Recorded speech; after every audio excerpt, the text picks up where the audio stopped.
I mean, I think the big one is how much can my distributions make? I make roughly about 7,300 and I'll call it $90 roughly heading into December.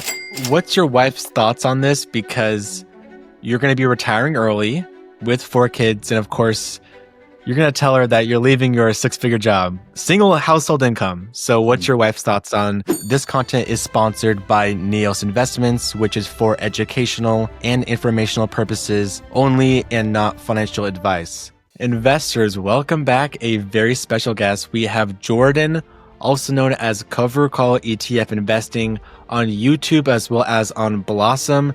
Now, if you guys want to see both of our portfolios transparently for free, you guys can on Blossom, which will be in the link in the description of this video and in the pinned comment section to see our portfolios, our buys, and so much more.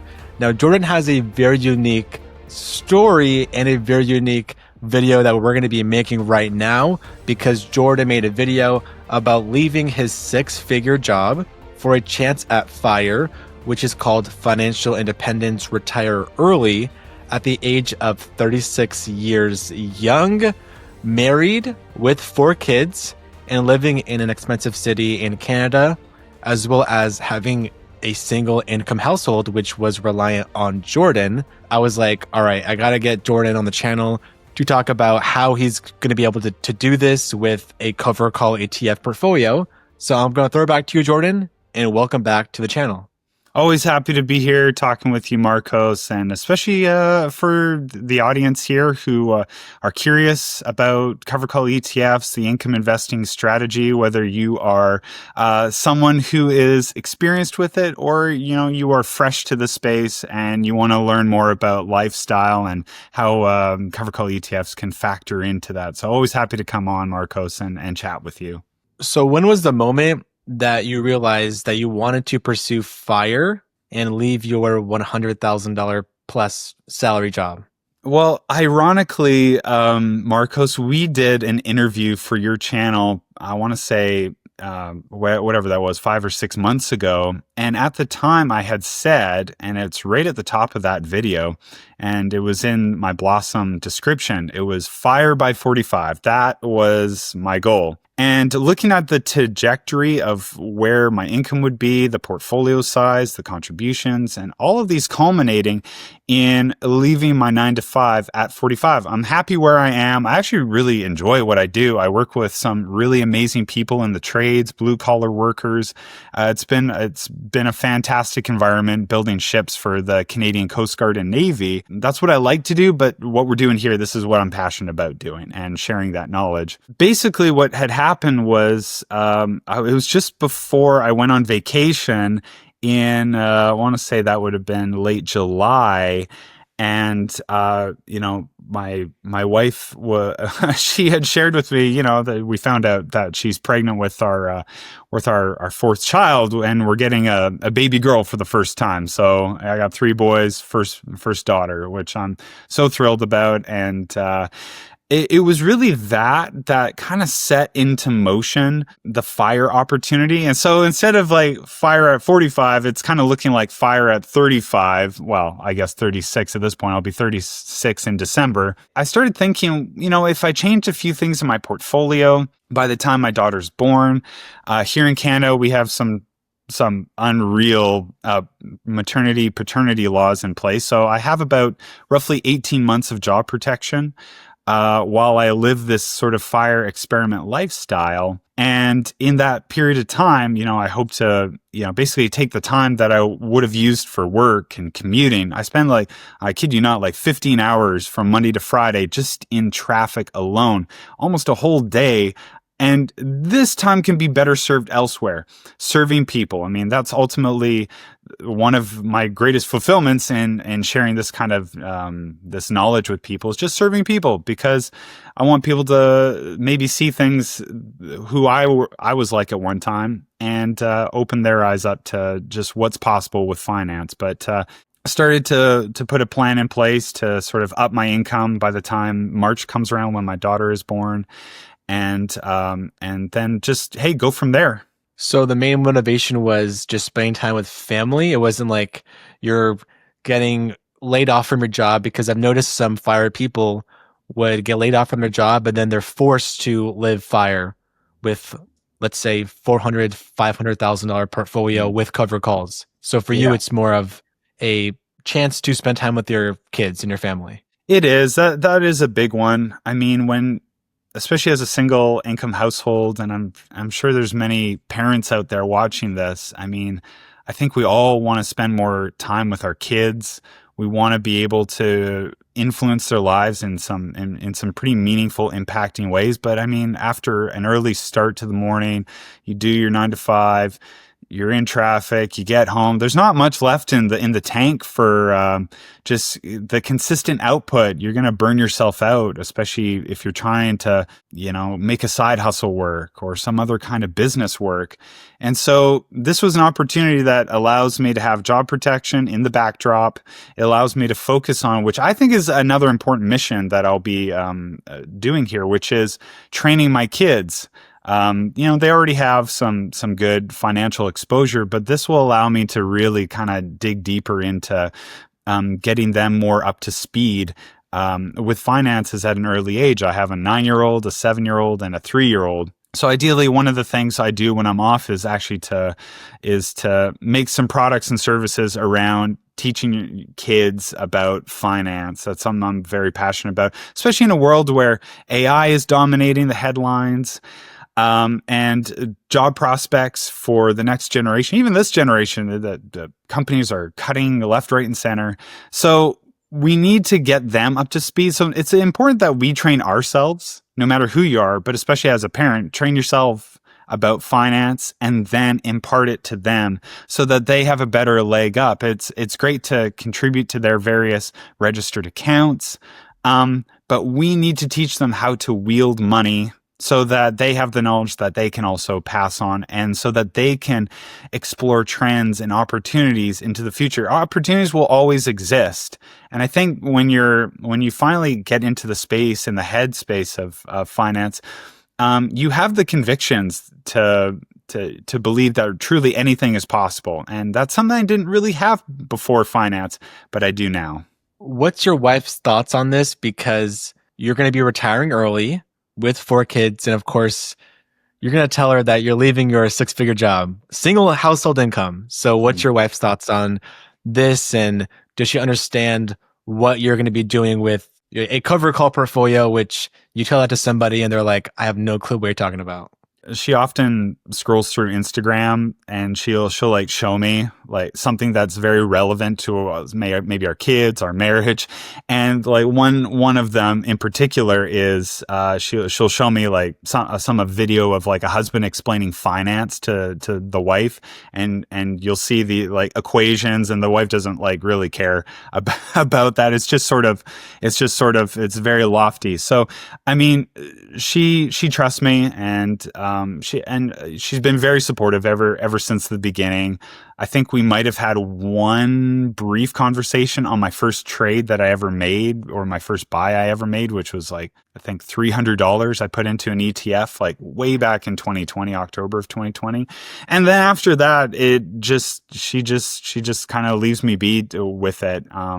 But more importantly, she's just more excited just to have me around, to spend more time with me. It's a rare opportunity that I will gladly take, even if it means, even at the end of 18 months, if I go back to my job, I will gladly give up 18 months to spend time with my wife and my kids. I'll let that compounding machine just kind of go back into place if that's indeed what happens.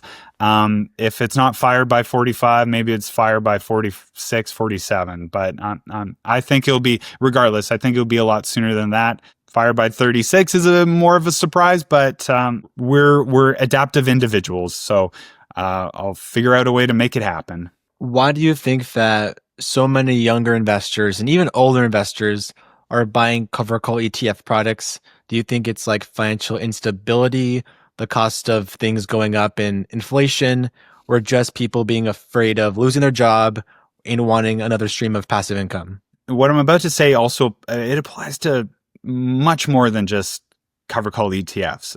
People want to be on the winning side, I think. Like there's part of that too. So people see products maybe being pumped out there, and it's all that people like me and you talk about. And these are the channels being promoted. So it's just greater exposure. They see that kind of as the winning side, maybe something just as a bit of a novelty to try out and see if it works for them. I've seen plenty of comments, especially on spaces like Blossom, where people have tried it out and they're like, you know what, not for me.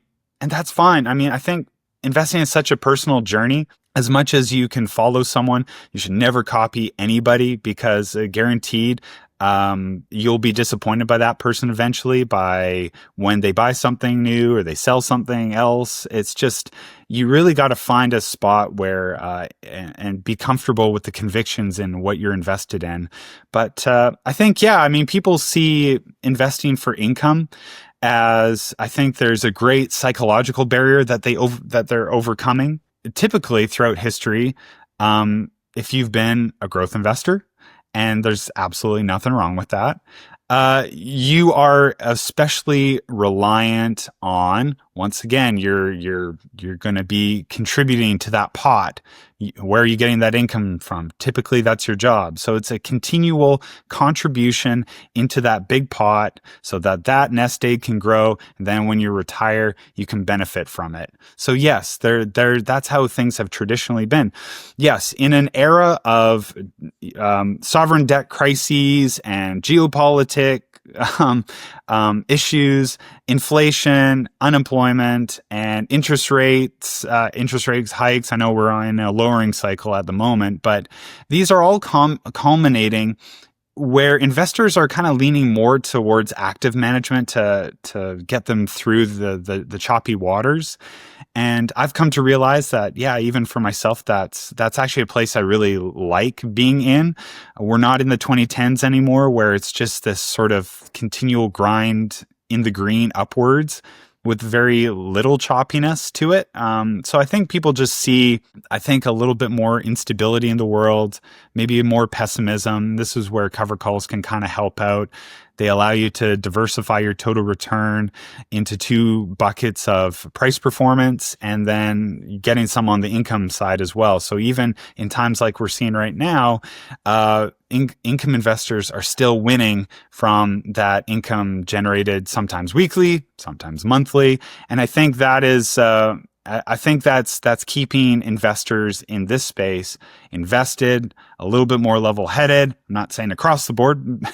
There's certainly enough noise about sell-offs, but that's always going to be the case. People are always going to panic sell or buy when they're not supposed to. But it's meant to help you sleep a little bit easier at night, knowing that you are generating some kind of return. How are you budgeting as you are preparing to leave your full-time job?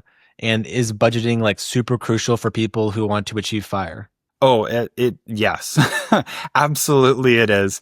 One thing, I think there's a really great principle I've been adopting more of, and I've set this up within, like, we'll just call it a bank for argument's sake. But Dave Ramsey actually has been a long-time influence of mine. I like to cherry pick all over the place. I don't just go for one voice in particular. But anyway, Dave Ramsey, when it comes to budgeting, I think he has a great principle. He calls it, well, I don't know if this is the name for it, but essentially what he used to do, I think way back in the day, he'd get a paycheck and he'd put the money in all these different envelopes. And these envelopes would say groceries, gas, rent, or I guess, mortgage payments. And basically, right, it's a very simple concept. You have these envelopes maybe in a drawer and you just pick the money out, whatever you're going to use, and spend it on that item. I use Wealthsimple for my investing, but I also use it for my spending as well. And so with Wealthsimple, they have the exact same concept. So instead of physically getting an envelope out, you can have, say, 8 different accounts, have it shared with your spouse or your common law partner. And so I do the exact same thing. I don't use credit cards, or very rarely, unless like it's some massive purchase. I'll always carry a credit card. Ironically, Dave Ramsey hates credit cards. I will still always have a credit card, but I choose not to use it. I would rather that money just be spent. I don't want to see it ever again. I actually have found that, and I wish more banks and other financial services would adopt this model. It almost, what it does is it eliminates the need for like a third party budgeting app. And so there is something to be said about when you only see a certain amount of money in these particular accounts, you're going to hold back. You're going to hold back from the coffee. You're going to hold back from buying that lunch because there's truly, literally only that much amount left. So, by instituting this, my wife and I have already, I would say we've already cut back. I mean, on the low end, maybe 15%, 15 to 20%, somewhere in there as well. Now, when it comes to the FIRE aspect of it, because I'm currently working. I mean, I think the big one is how much can my distributions make? I make roughly about $7,300, and I'll call it $90 roughly heading into December. Do I pull all of that? Ideally, I don't, because I have 4 accounts. 2 of them are different types of retirement accounts. I have a taxable margin account. I have a tax-free savings account, which is a fantastic thing up here in Canada. So right now, I can pull money from all of them. I'd rather not to, but maybe initially I might. We also get like these child tax benefits up here in Canada that are basically paid monthly to people with kids. So there's that. But there's also the other income buckets, whether it's a side business. I got other projects that are not related to my channel. They're not related to cover call ETFs that I'm going to take on to generate that income while I'm off. But initially, it's going to be, by and large, what I generate from the cover call ETFs. You're going to be earning just over, let's say, $7,000 per month in distributions.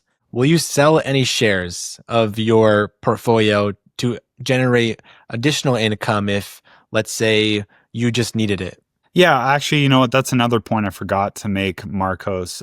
Not just on that, but saving up on the side, emergency fund, where I can kind of maybe ideally pull, let's just call it $1,000 from per month, just to kind of help things out just a little bit. But do I want to do that? Ideally, no. Again, if that's honestly, it'd be a last resort. And if I do, it might be $1,000 worth of something. Like I said, again, my original plan, if you were to ask me 5 months ago, was not to do anything like this. I was just happy just working away, work towards FIRE at 45. But since things have changed and this opportunity has come up, I have to adopt other strategies to make this lifestyle happen. So if it includes potentially selling something off, again, I don't want to do that. That's a last resort. But if I have to, it'll be sparingly. It'll be fairly minimal, and maybe $1,000 on the monthly on the high end. But I don't think I'll need to, but I will if I have to. On Blossom, I see that you have a 11% dividend yield. Now, do you think that 11% yield is too low for achieving FIRE at your age with your portfolio size? And how much of that 11% yield are you going to be living off of? I've heard some other people say 8% is a good number, but I want to hear from you. I'm pretty sure it's higher than that. I would say maybe closer to 15, if that. Is there an exact yield that average people need to live off of? I mean, I still want to be able to ideally get back to a space where I'm contributing back to my portfolio, reinvesting as best I can. So the initial bump and how I live off of these distributions, of course, will come from the dividends in themselves. But as I start to focus on other projects, I'll allocate essentially more of these distributions to start reinvesting for themselves. Yeah, and ideally, I just get that nest egg up a little bit higher, so that I come to a place where, if I really wanted to live off of 100% of these things and not rely truly on anything else, then I'll have that ability to. What do you think are the biggest risks of trying to achieve FIRE at a young age with your portfolio size? Oh gosh, the biggest risks. I think for many people are just going to be the unknowns, the confidence, the second guessing. I think it has more to do mentally, especially if you are unsure about your own investments or just a life circumstance. I mean, I've been happily married for 11 years, have kids, but that's not everybody, right? So right? There could be family troubles. There could be, who knows, just job issues. Maybe they don't have the same kind of situation was for me. Most people are living off of these maybe because they got laid off from their job. They're not getting, say, job protection and a chance at experimenting with this. So I think living off of these funds. I think that's just it. Is just going to be the conviction that you can do it, and you believe in the funds that you're invested in that are ultimately going to get you there. None of my funds that I've owned, and again, I've been investing in these things for almost 4 years now. None of them have missed a payment. I strictly stick to things that again, when we talk about that total return diversification, yes, a large portion of it comes from that income side of things, but it has that ability to naturally grow, maybe at a slower rate, but it still has that natural ability to grow price wise. So I still get to participate in that way. Stable distributions that have a decent history of being able to pay out the same amount and ideally grow them over time. And as long as we see a market that's kind of that, if we're bullish about where the economy's going in the long term, then there is a reasonable expectation that these distributions will also grow as well alongside with it. So you're generating over $7,000 per month in dividends and distributions. How much of that do you need to comfortably live off of and take care of a family of six, including yourself and your wife? So how much of that $7,000 is like, all right, I need, let's say 4,000 or 5,000 to survive and then the rest to reinvest? I think probably around 5,000. I think. Like I said, maybe initially it might just I could see a scenario where I sort of do all of it, but not for the long term. That might just be for like a month or two, and then maybe one of the retirement accounts just allow that one to just to reinvest again. Something I talk about on my own channel is being able to reinvest ideally 30 to 50% of whatever you're generating. So I want to live by that. Is there an exact science to that? I think at the end of the day, that's just me, coming up with a number. I kind of wanted something meaningful, something that's hard hitting, where I can still grow income by reinvesting, getting more units. So for me, 30% on the low end, I think is, or one third of your portfolio and income that you're receiving is, I think, is like a solid way. I don't think you want to live off of it long term 100% without reinvesting something. Still want to participate with growth, still want your distributions to grow as well, ideally, if possible. How do you handle criticism from investors saying that there is no way you could live off of a $435,000 portfolio?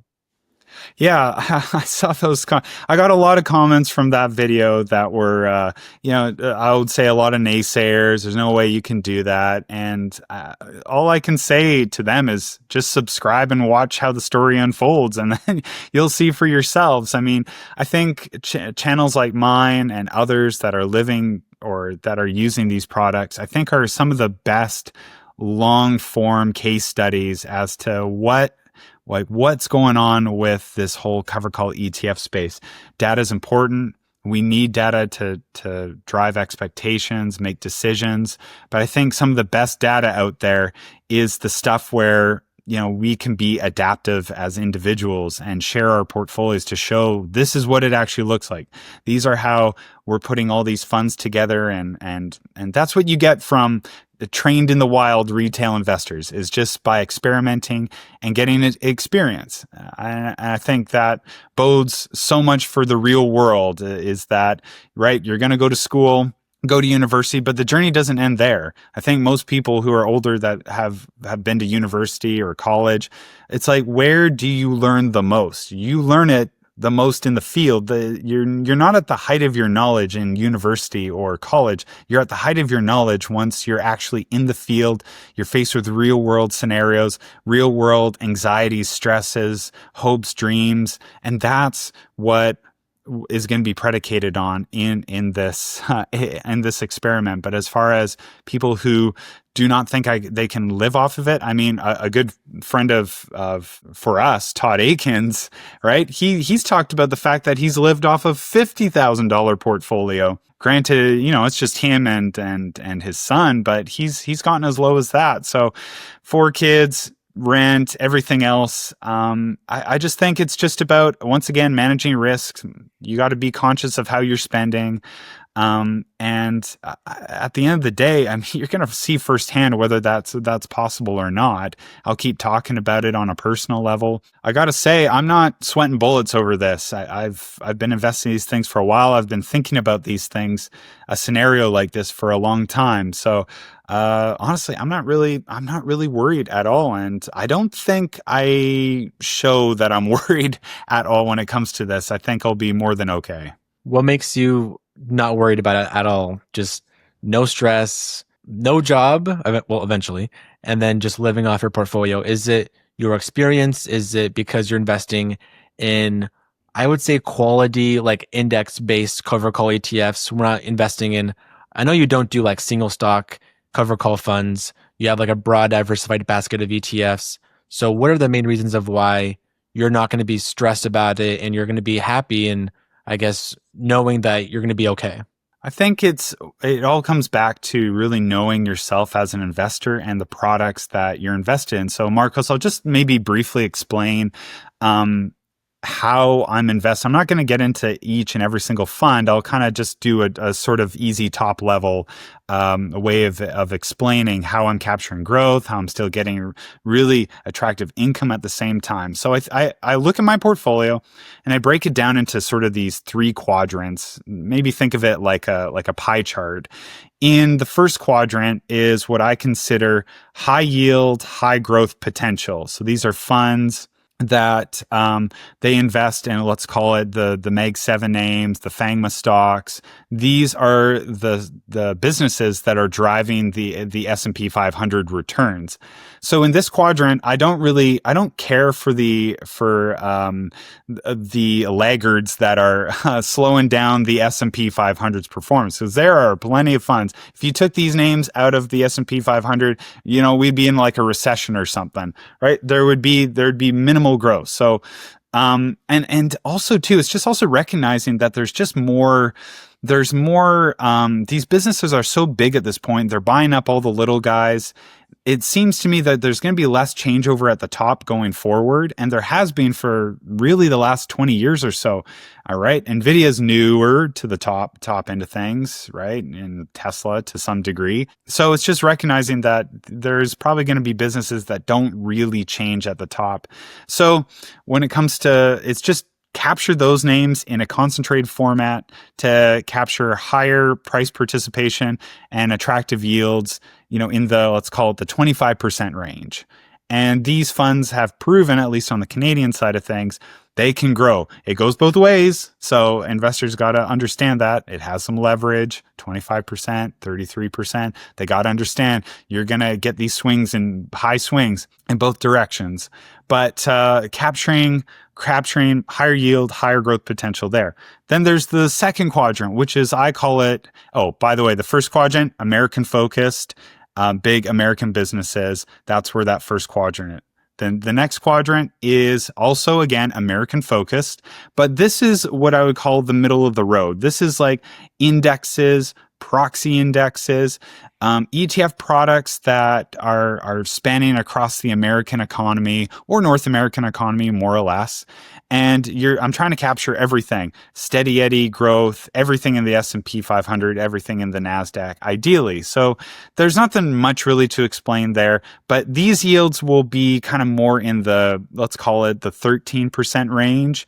And ideally, I think long term, like once I'm much older, I think this is the quadrant I'd rather be in. I would rather be more highly focused in this quadrant more than anything. But for now, it basically makes up one third. So the first two quadrants, a lot of American stuff, which means a lot of tech, a lot of stuff that can be sensitive to interest rates, could go down at the drop of a hat, especially as we've seen recently. Pretty much any small little bit of bad news means that pressure relief valve is coming off the portfolio, is going to come down, like I know many investors have experienced. However, there's this third quadrant, and this one I'm always happy to share this one, especially as being a Canadian. This one is focused on Canadian sector funds, so things that are polar opposites to the first two quadrants, the high tech growth stocks and the indexes. So here in Canada, we have a very different kind of, our version of the S&P 500 is the TSX Composite. And what makes up this? It's a lot of financials, a lot of energy, utilities, materials, a lot. It's just a very different index, very different. So which means it acts more as an anchor, acts more as stability when tech falls out. This is kind of slowing the fall, so to speak. Also, there's some tax favorabilities by investing in this stuff. But here I'm focused on utilities, financials, energy. These are the home bias sectors. And just from my experience for the past few months, having this quadrant on the down days, I can tell you, the utility funds, the energy funds, even the financials fund, these are in the green, surprisingly. The TSX Composite has been beating out. This is not every year, but it's been beating out the S&P and the TSX, the NASDAQ this year. So really fundamentally, it's capture the high octane growth concentrated in the middle, the indexes, proxy index stuff, and then I have the anchors, which sit in a yield range of 15 to 20%, and they act more as as stabilizers. It's something different, and I'm not so concentrated in tech. How many years do you think that you could comfortably live off of your $435,000 portfolio before you have to stop doing FIRE and go back to work? For investors out there, if maybe they're facing something similar, and maybe it's just anxiety around your job, maybe it'll come to an end, but maybe there's just something else that you've been really wanting to try out, or maybe it's grow a business. It's just do something else where you escape the cubicle of the 9 to 5 shackles and you want to do something else, something that you're going to feel empowered to do, you'll feel alive doing. And that's kind of what this is all about. For me, it's an experiment. It's to make FIRE happen, not solely from my portfolio, but as a launch pad.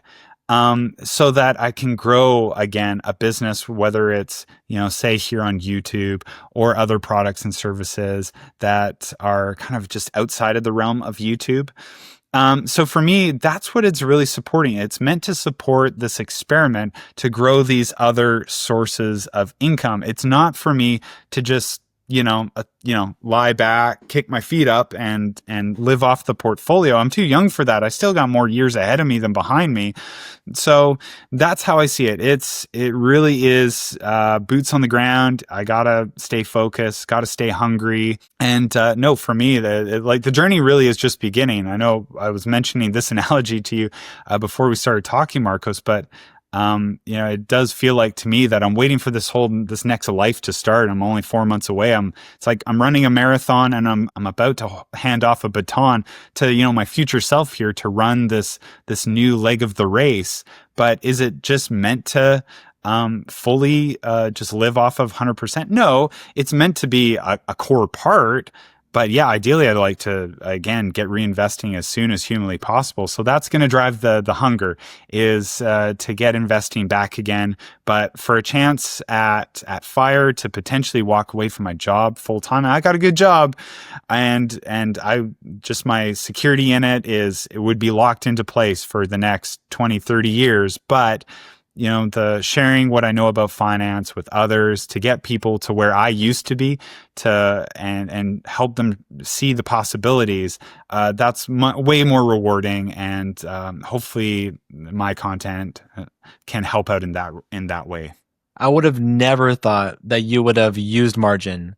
So tell me about what made you want to use margin. Are you using margin just in case you need more income from your portfolio? Because I've noticed that some FIRE lifestyle investors use margin to live off of that margin account. And is margin almost crucial for FIRE lifestyle cover call investors? Yeah, margin, I would say, has become a bigger talking point in the social investing circles. I first started noticing this.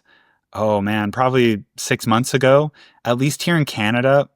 So our version of Robinhood, Wealthsimple, started promoting, basically showing a prompt of like how much money you could have to borrow if you were to upgrade your taxable account to a margin account. And so I started seeing, I mean, it's smart marketing on their part because I couldn't name another brokerage that does that, but Wealthsimple is, they're a fintech company. They just are. And so I started seeing more conversations around this, and then more promotions around transferring your margin account.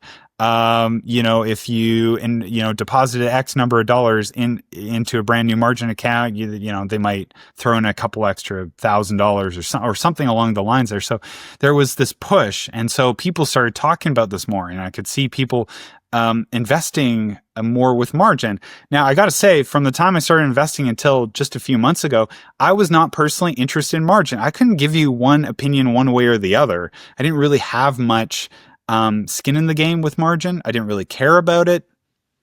But I started talking about it more just because I could see there was a need to talk about it as more people were dipping into it.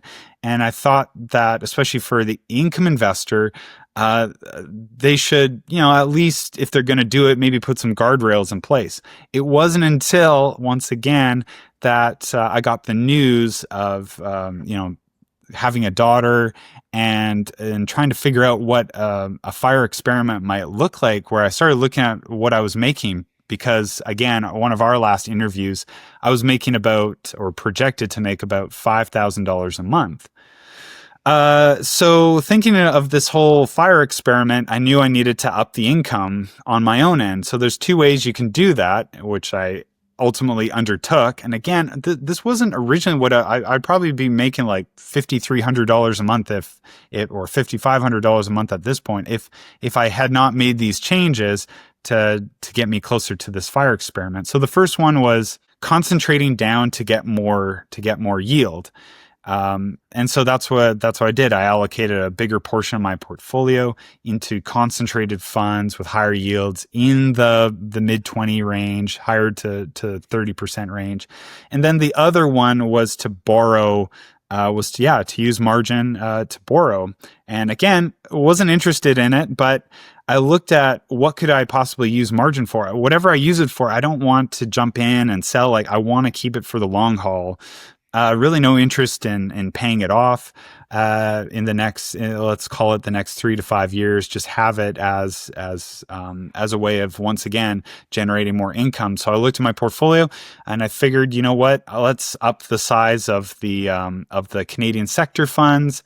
Again, that's the 15 to 20% yielders, and these are going to be the ones to kind of help hedge against the tech heavy stuff. So that's what ultimately pushed me into the $7,000 range. Another idea was, prior to making those moves, was pull forward about a year's worth of distributions, which was about $60,000 I was projected to make at the time. Pull those dollars forward to put them to work now. As I get closer to, the time where I'm not earning an income from my job anymore, I need all these other buckets working at full capacity to make sure I have enough once I actually go into this FIRE season. So I did that at the time. Again, 6 months ago. I was projected to make 60 grand forward looking at the time. Now it's more like $85,000 forward looking at this point. So by the time March comes around, I'll probably be closer to like 90 grand at that point, maybe a little bit higher. But you're absolutely right, Marcos. Yeah, again, we've had talks in the past about margin, but I think with so many other with investing, you start to unearth the philosophies and the mentalities around whatever it is, whether it be cover calls or margin, and then you try to help others to form guardrails and strategies around that, and sort of help out with the philosophy, and not just look at margin like it's dangerous. It's a tool like all things, but you got to know your limits. And especially if you're a newer investor, younger investor, you haven't maybe maxed out your registered accounts, margin most likely is not for you. I would say it has more to do with very specific scenarios. Don't use margin if you really don't have a strong conviction in something. It's just if all it is to snapshot your portfolio and post it somewhere, I think you're doing it for the wrong reasons. And I don't want anybody to. For me, it's a very specific reason. It's to experiment for fire in hopefully the way I've explained it in a responsible way. Have you experienced so far a margin call yet, or no? No, not at all. So, as far as allocations, because I'm sure people are going to be curious about that. How much margin am I using in relation to my portfolio size? So there's two ways to look at it. I have 4 different accounts. If we take everything across my whole portfolio, the margin I'm currently using is about 15% of everything. Now, that being said, my margin account is only linked to one account, which is my TFSA. So the way it works is, as far as those 2 accounts are concerned, it makes up about 40%.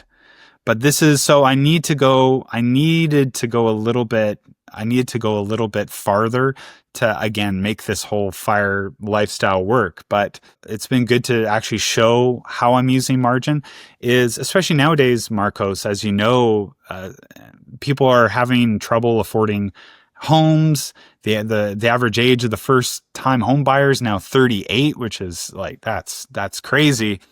So people are kind of feeling disenchanted with home ownership and being tied down to a ball and chain mortgage. And unfortunately, there are so many people I know that are kind of in this mentality that they just have to buy a home just because that's just a societal norm. And so if you're renting like I am currently, I sold my condo back in April. I think there are still ways to tap into equity, and margin that I'm finding is one of those ways to do it.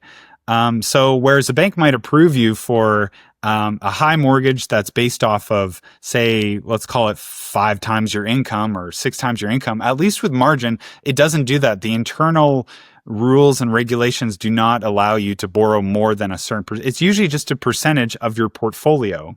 So there's already an internal guardrail in place. You cannot go over this particular amount. Now, you touched on margin calls. Like, have I ever experienced one? No, I'm like very far away from it. I'm intentionally staying as far away from it as humanly possible. So let's just put it to you this way. Of these 2 linked accounts, let's call it around maybe a close to a $300,000 portfolio value between the 2. My portfolio the entire thing would have to drop to around $100,000 before I experience a margin call. So that gap is quite size. As a percentage, my portfolio would have to drop like 66%, which means, guys, we're not worried about the stock market at that point. We're worried about, as I like to say, at that point, we're worried about guns and coffee. Those are the things you'll be investing in. You're not worried about equities at that point. NAV erosion is a pretty popular topic with cover call ETFs, especially the ones with higher distributions and higher yields around, I'd say anything over like 40% is going to be pretty much NAV erosion, but also depends on the volatility of the underlying asset class. Now, will NAV erosion heavily affect your FIRE lifestyle moving forward? And how will you protect yourself and your portfolio from experiencing NAV erosion Yeah, Marcos, it's a really good question, and I think every investor needs to take stock in if you are investing for income. So, one thing I started doing early on in my income investing journey was looking for cover call ETFs that, as far as call writing coverage is concerned, I didn't want a call writing coverage on the whole portfolio. I didn't want that. We hear this term a lot, caps upside, caps upside. So to me, I'm like, well, I don't want to cap my upside. I want to like preserve some of my upside. And so how can I preserve my upside and still get a generous yield of around 10% plus? Marcos, I still get excited for funds that pay 10%. I know the community has kind of moved on from 10%. Like 10% these days is like what, 6, 7% was 7 years ago. So I still get jacked up when I see a really thoughtful and well-structured 10% yielder. When it came to strategy, it was if I want to preserve some upside, it's looking at funds that where the call option writing is say on maybe just half the portfolio or sometimes 33%, which means the other half can just grow and be unbound and it's not locked into place. There is no capped upside on that portion of the portfolio. So a lot of funds here in Canada have this approach and investors love it. They get a built-in hybrid approach. And so this term caps upside has not as much of an effect, especially if it's structured well. So that means I'm still getting good size, good decent income from one half of the portfolio. So let's just call it if it's just one ticker, still getting attractive yields. Let's just say in the 13% range if we're talking about index stuff. And then the other half can just grow. So at least for FIRE, I'm still going to be able to participate on the price performance level. Half of what I'm invested in will still get to appreciate normally without any restrictions. Whereas the other half, I'll try to reinvest around 30% of it. And then the other portion I just live off of. So you already have sort of this built-in mechanism where, hey, you still get that participation. You can live off of the income, and you're sort of covered all over the place. But the problem is when investors don't understand the total return relationship between price performance and the distribution to make up total return. So that's very important. If you're going to look at any type of total return metric, you got to just understand where is that total return coming from. If it's returning all from income, then the natural outcome is going to be, as you had mentioned, Marcos, it's going to be a price decline, which for newer investors or investors not as familiar with cover call ETFs, I would say those funds are more suited for people who are much more active, who have more experience with those kinds of funds.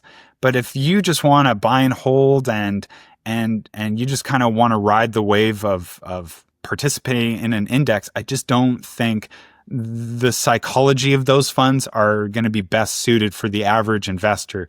You want to probably try to take on more of a half-half approach with something. So naturally, if it's all locked up in the income, you can expect that price to go down. Now, people have different definitions for this. They call it NAV erosion. You can call it price. You could call it price decline. Another term might be total return erosion, because at least that factors in both sides of that coin, price, participation, and income as well.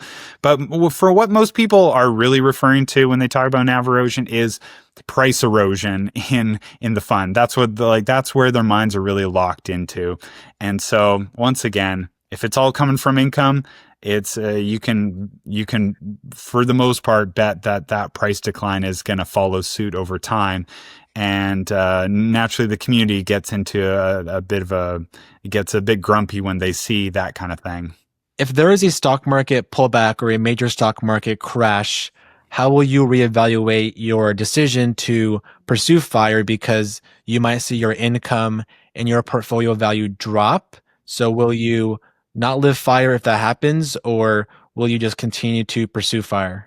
Sure. So let's maybe take out all the auxiliary factors out of the equation. So whatever money I could potentially make elsewhere, whatever I'm driven to do, because that's where ultimately I'm really going to capture growth. People might knock on this strategy because it's not like a growth strategy. It's a obviously it's an income strategy. Whereas my growth strategy sounds kind of cheesy or corny, but it's coming from myself. That's the business side of things that I will pursue, that has that sort of high octane year over year growth. As now, as far as just living off of distributions, I think this is why it's important to reinvest a good sizable amount, 30% on my end of things. Why do I not want to do 100%?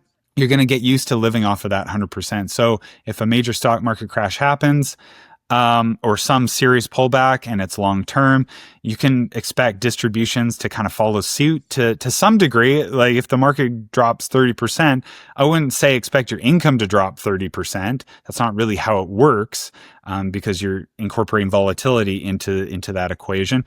However, if you are allocating, say, to whether it's 25%, 30% in my case, to reinvesting, if the distributions you're counting on they drop and your income drops to fuel your lifestyle, at least now you can kind of dip into that 30% to make up for it, even if distributions do come down a little bit. So again, that's a bit of that's more of a mindset more than anything. Put a strategy in place so that you're prepared for that, and knowing that, okay, I do have a buffer in place that if there was a crash and these distributions were to fall, that I could still dip into this side, this element of what I reinvest to make up for my lifestyle.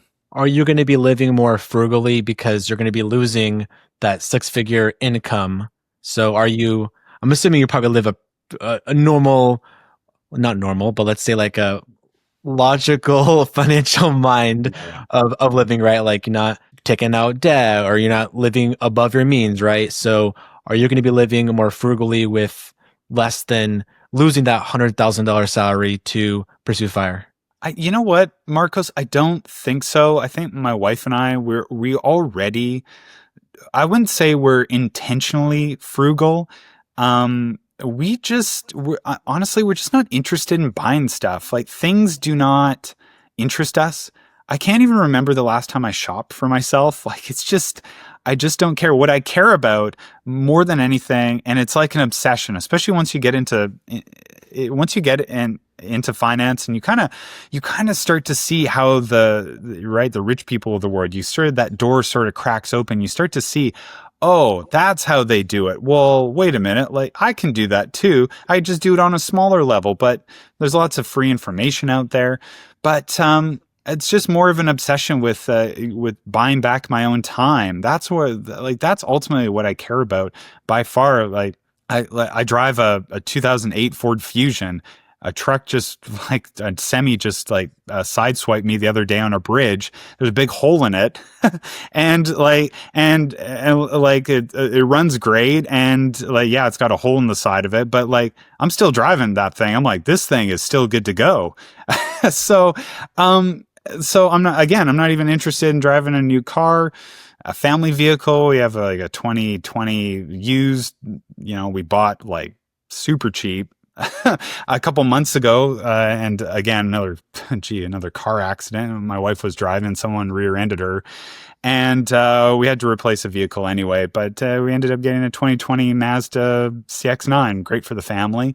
And it's kind of nice walking into a dealership and being like, "This is all I have to spend. Take it or leave it. I'm going to the next place." If you don't, whoa, whoa, whoa, whoa, okay, we can make something happen there, right? I love doing that at car dealerships. I did that with my last family vehicle, and it's funny how people just immediately, okay, we could do something there.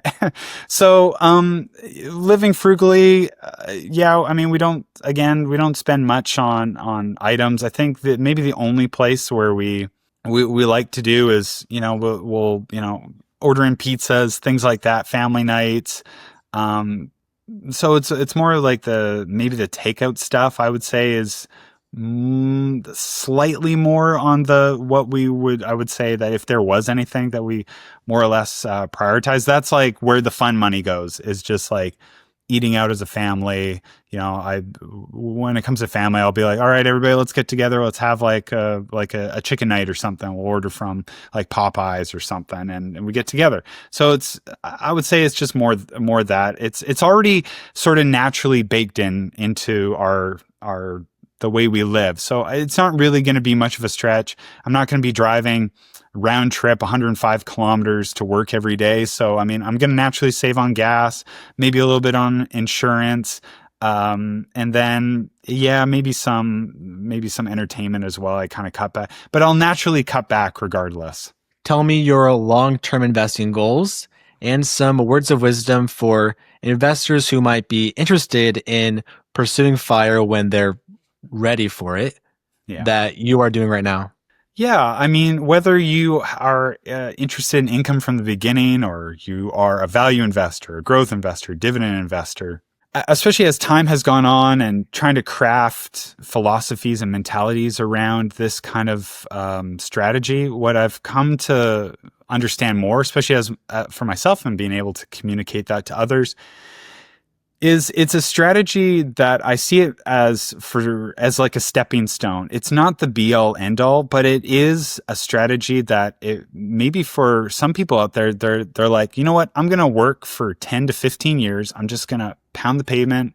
I'm going to invest for income. And then after 15 years, I'm going to switch over to this income focused mindset, this income strategy.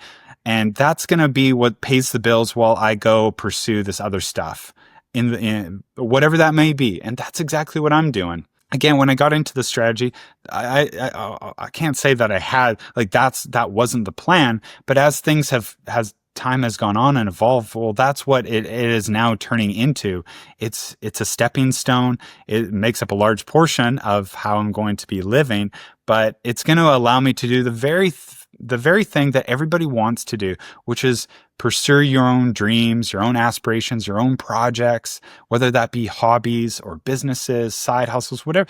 Go out and experiment, go see the world, go take on things that, you maybe have seemed so far and distant. I mean, that's what I get to do with this strategy. And as it plays out, get to talk about that with the audience. And so it's exciting times. Can't wait for it, and to be able to share that with the audience. And again, yeah, as far as long term is concerned, I mean, nothing's going to really be changing. There's going to be no moves in the portfolio. I've said this for years at this point. The guardrails in my portfolio really have helped me find out what I really want. So I often tell investors, figure out what you don't want first, because that's going to narrow the playing field to down what you actually want. So for me, I don't like gold. I don't like single stocks, no crypto, and oh gosh, what else? I know there was like 4 things. Yeah, single stocks, gold, crypto, and like fixed income. Those are the things I just don't care about.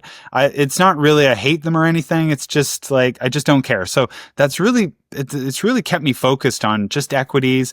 And it's also helped me not to get too, and this happens with all investors, but I don't get too greedy for, those potential opportunities, make split second decisions. And if you're feeling that way, always take 24 hours to, before you make a move in anything. Cause I find that even for myself, it really like settles me down. And then I realize, stick to my core strategy, and I often get bored of whatever shiny object, was tempting me on a particular day. Thank you so much to Jordan from Cover Call ETF Investing, both on YouTube and on Blossom. Be sure to give Jordan a subscribe on YouTube, as well as a follow on Blossom, which will once again be in the link in the description of this video and in the pinned comment section. Jordan, I wish you so much luck and well on your journey of FIRE, and I can't wait to see your journey on FIRE documented on your channel. Now, once again, investors, this content is not financial advice and for educational and, let's just say, entertainment and informational purposes only. We are not financial advisors. Do your own research. If you guys like this video, please give it a like because this cute puppy did. And don't forget to check out our last interview with Jordan right here on your screen. And we will see you guys on the next one.